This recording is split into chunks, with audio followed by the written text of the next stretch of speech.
Tingnan natin ang ating niluluto ha. Ito yung pagkain ng aking asawa. Superas ito. Nilagyan niya ng mais. Ayan o. Yung mais na hamani. Tapos, tingnan naman natin ang ating niluluto. Ang ating niluluto nasa oven. Ang temperature kailangan daw ay 180. Kailangan nasa 180. Tingnan natin ha. 180. Ayun, mainit eh. 180. Nakailan na tayo. Nasa ano na 100. Nasa hindi pa siya nag 180. 160 pa nag 180 na. Ibig sabihin pwede na siya. Pwede na natin i-turn off yun. I-turn off na natin.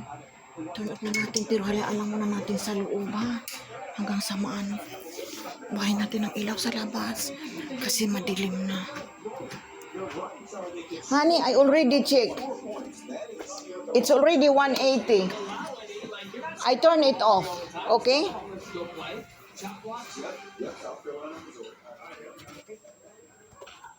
Mag-exercise tayo. Mag-treadmill tayo para good vibes.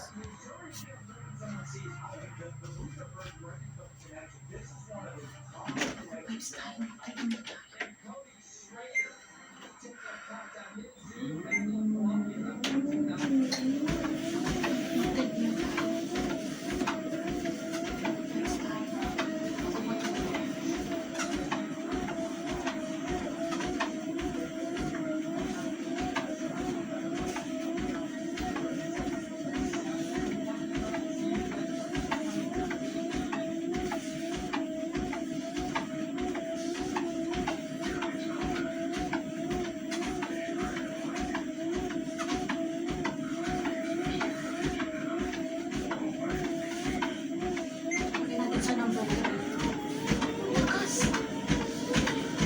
Number 2 lang natin.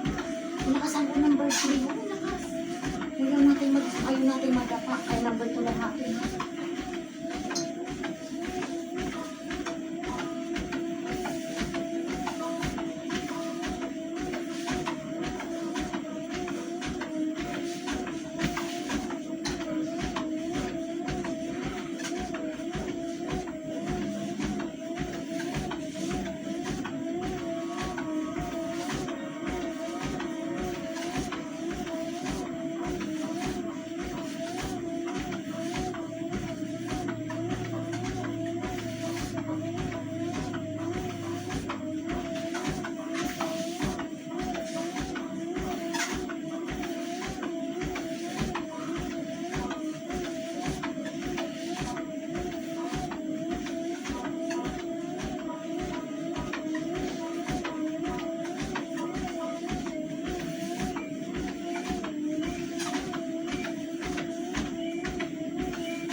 Kasi bawal lumampas ang ating video.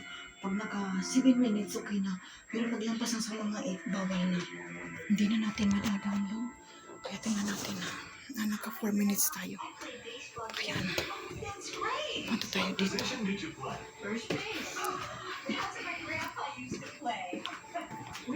Tingnan natin, kuha tayo ng tubig. Bigyan natin ang aking asawa. It became difficult to communicate with our friends and family. Clear Captions was an easy solution for us. Clear Captions provides captions on a phone like captioning on your TV, so you can see what the caller is saying live as they say it. Making it easy to understand and respond immediately. There is no insurance or Medicare required. Clear Captions service is provided at no cost to you through a federally funded program. We deliver, install, and train you on how to use your phone. Punta tayo sa kwarto. Mag-ano tayo. Mamaya na natin yan. Tingnan natin ang ating phone. Hindi ko maabot ang ating phone. Tingnan natin. Tingnan natin na. Hintayin natin maging 5 minutes pa lang eh. Hintayin natin na ano.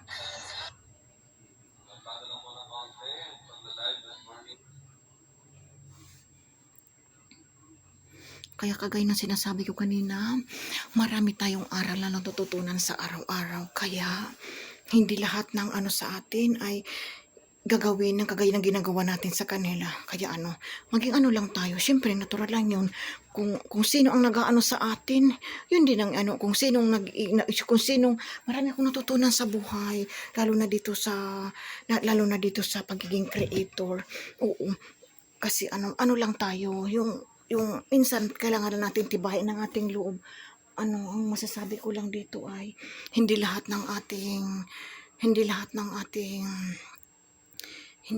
ay nagsusupport sa atin. Meron ding hindi, meron ding kaya ano lang tayo, laban lang ba tayo ng laban kasi hindi naman lahat ng iba totoo yung sa atin eh. Mayroong iba na isang bagay lang ang gusto sa atin eh. Kaya ako ngayon, ganito ang gagawin ko. Magdahan-dahan ako sa pagbili ng tala kasi para makaipon ako. Kasi may goals ako. Gusto ko makabili ng sarili kong bahay kagaya ng sinabi ko kanina. Kahit bahay pinatiran ako dito ng ate ko, bahay ito ng ate ko, maswerte tayo. Pero gusto ko pa rin magkaroon ng sarili ko. Yan ang goals ko sa buhay. Kaya magdahan-dahan ako sa pagbili ng tala. Siguro bibili ako ng tala once a month na lang. Kasi dati lumabis ako, sumubra ako. Siguro bumibili ako ng tala. Siguro mga sa isang buwan, nakakaapat yata ako nabili. Yung nakakaapat yata ako nang bili. Pangit yun. Ang gagawin ko na lang, kung yan na lang ang babay na. Sending love sa inyong lahat.